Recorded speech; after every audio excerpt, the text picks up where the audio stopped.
നമസ്കാരം. ഹിജാബ് ഉൾപ്പെടെയുള്ള ഇസ്ലാമിക വസ്ത്രങ്ങൾക്ക് നിരോധനം ഏർപ്പെടുത്തിയിരിക്കുകയാണ് തജിക്കിസ്ഥാൻ. ഇതുമായി ബന്ധപ്പെട്ട നിയമം നടപ്പിലാക്കുന്നതിനായി പാർലമെന്റിൽ അനുമതി നൽകിയതോടെയാണ് ഔദ്യോഗികമായി ഇത് പ്രാബല്യത്തിൽ വന്നത്.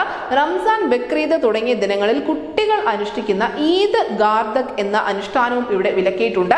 കഴിഞ്ഞ ദിവസമാണ് തജിക്കിസ്ഥാന്റെ ഉപരിസഭയായ മജ്ലിസെ മില്ലി നിയമം പാസാക്കിയത്. ബക്രീദിനും റംസാനും മറ്റും കുട്ടികൾ വീടുകൾ തോറും കയറിയിറങ്ങി ആളുകൾക്ക് ആശംസ നേരുന്ന ഒരു അനുഷ്ഠാനമാണ് ഈ ഈദ് ഗർദാക്ക് എന്ന് പറയുന്നത്. ഇത്തരത്തിലുള്ള ഇസ്ലാമിക രീതികൾ കുട്ടികൾ പിന്തുടർന്നാൽ അത് സാധാരണ ജീവിതത്തെ ബാധിക്കുമെന്നാണ് തജിക്കിസ്ഥാന്റെ ഭരണകൂടം ഇപ്പോൾ പറയുന്നത്.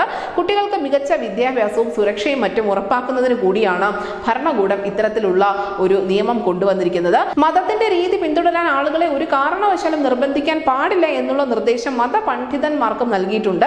98% മുസ്ലിങ്ങൾ വസിക്കുന്ന രാജ്യമാണ് തജിക്കിസ്ഥാൻ എന്ന് നമുക്കറിയാം. ഇവിടെ കഴിഞ്ഞ ഏതാനും വർഷങ്ങളായി തന്നെ ഹിജാബിന് വിലക്ക് ഏർപ്പെടുത്തിയിട്ടുണ്ട്. 2007 വിദ്യാർത്ഥിനികൾ സ്കൂളിൽ മതവസ്ത്രം ധരിച്ചു എത്തുന്നതിന് വിദ്യാഭ്യാസ വകുപ്പ് തന്നെ വിലക്ക് ഏർപ്പെടുത്തിയിരുന്നു.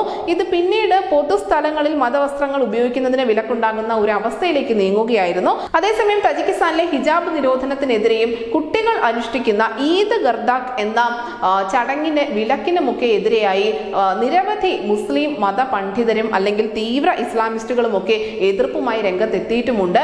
എങ്ങനെയായിരിക്കും ഈ പ്രതിഷേധങ്ങളെ തജിക്കിസ്ഥാൻ ഭരണകൂടം കൈകാര്യം ചെയ്യുക എന്ന കാര്യമാണ് ഇനി ചോദ്യചിഹ്നമായി അവശേഷിക്കുന്നത്. News desk news India Malayalam.